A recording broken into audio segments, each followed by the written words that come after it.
Hello, my name is Christian Gregg with Interlogix. Today we're going to talk about our new TrueVision 360 dome camera.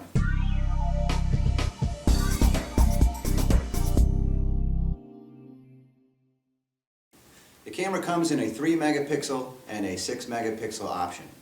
The 3 megapixel option is recommended for challenging lighting conditions as it has a true wide dynamic range sensor. The 6 megapixel option is better for areas where the camera has consistent lighting all the way through the day. Camera also does come complete with infrared illuminators, an SD card slot, and can be powered PoE or 12 volt. And it's standard PoE, so you can use a standard 15.4 watt switch.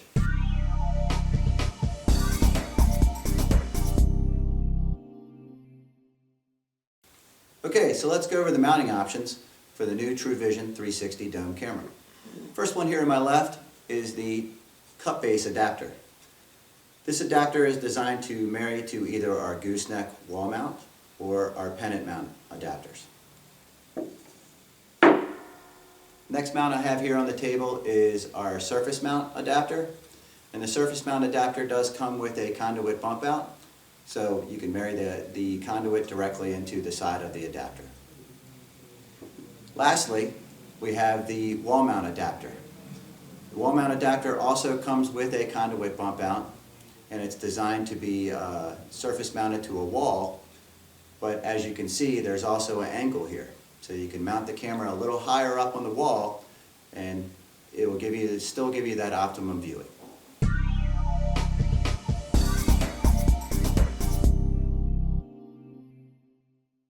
Next thing we need to do is actually install the TrueVision 360 dome camera.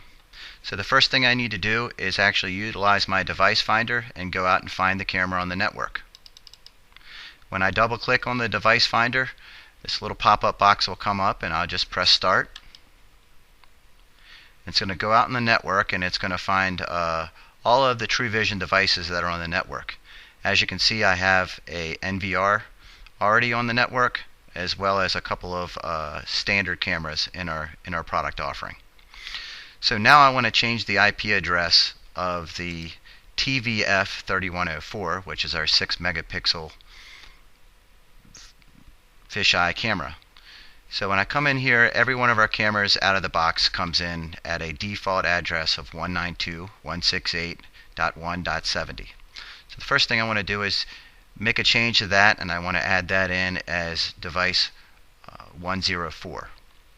So I come down to the button here and hit modify.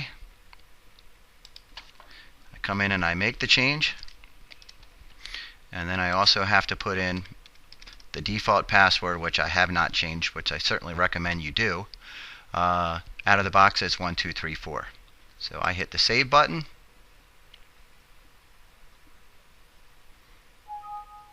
Save has been successful. I hit OK, and now you'll see that the IP address will change here in a second. There it is. Okay, so now I'm going to exit out of this screen and I'm going to come into my browser.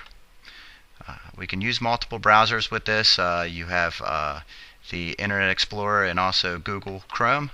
I'm a fan of Google Chrome because of all of the different compatibility settings sometimes that you run into with Explorer.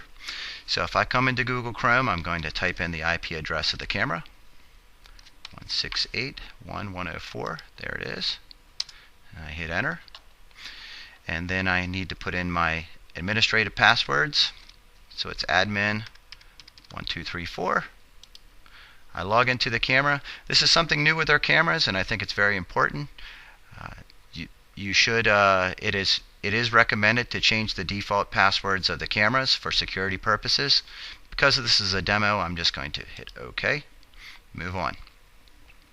Okay, so now I'm in the configuration of the camera, and if I go to live view, this camera actually has 5 different streams that come out of the camera. And as you can see, the one that I have on the screen right now is the fisheye screen.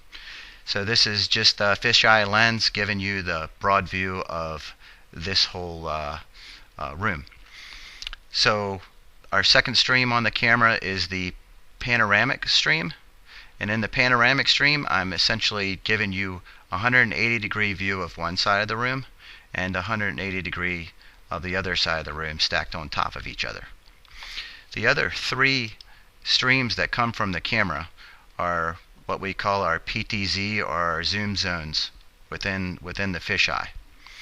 So how I would actually set these up and program them is if I came over here to the and I come into my zoom zones here, and now I can actually set up the parameters for each one of my zoom zones.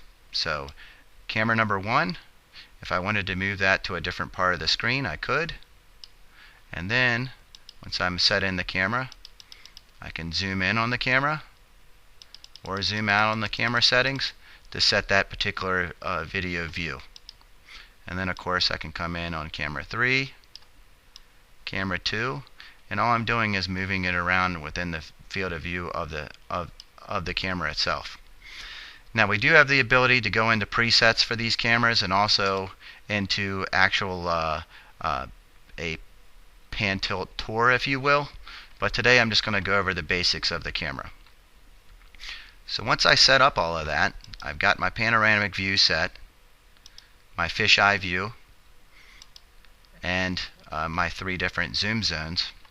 Now I can actually go from here to the Navigator software and add this camera into Navigator. So if I just want to minimize the screen, go into my Navigator software, and I want to add this camera into my TVN21. So I'm going to right click the NVR, I'm going to go to add IP cameras, and then I'm going to say, hey, add via the discovery tool. So what it's going to do is it's going to go out and find any cameras on the network that are not already added into one of my NVRs that it's on my address book here to the left. So I'm going to select the camera, I'm going to add it to the device, and then I'm going to come in under the camera and right click it and say, hey, I want to configure this guy. So when I configure the camera, it's going to come down here in the settings below, and right now it's just showing me the fisheye. I for one am not much of a fan of that. I actually like the panoramic view, and maybe I want to use the zoom zones, or maybe I just want to use the panoramic view. But once I select the streams that I want to record, I will hit OK. And as you'll see here on the side, all the views come up on the screen here. So now if I double click on the video, sometimes it does that when you first add the camera. There we go.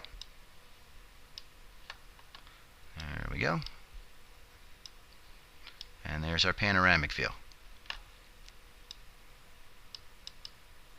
So I bring the cameras up full screen, you'll see how they're gonna look on the video viewer.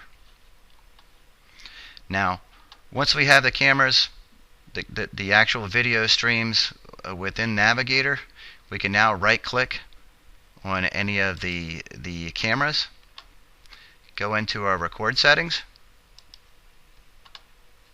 and now I can select what resolution I want this particular stream to be, the frame rate of the actual image, and if I hit OK, now I've set that camera up for those settings.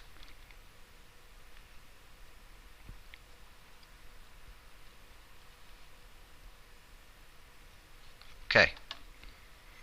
And I come into every one of my PTZ zones. If I actually had preset sequences, I could come in here and manage those.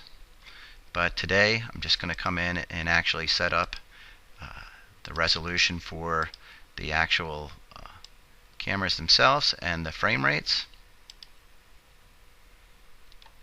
So I would do this for the other 2 cameras as well. That concludes the setup of the TVF 3104.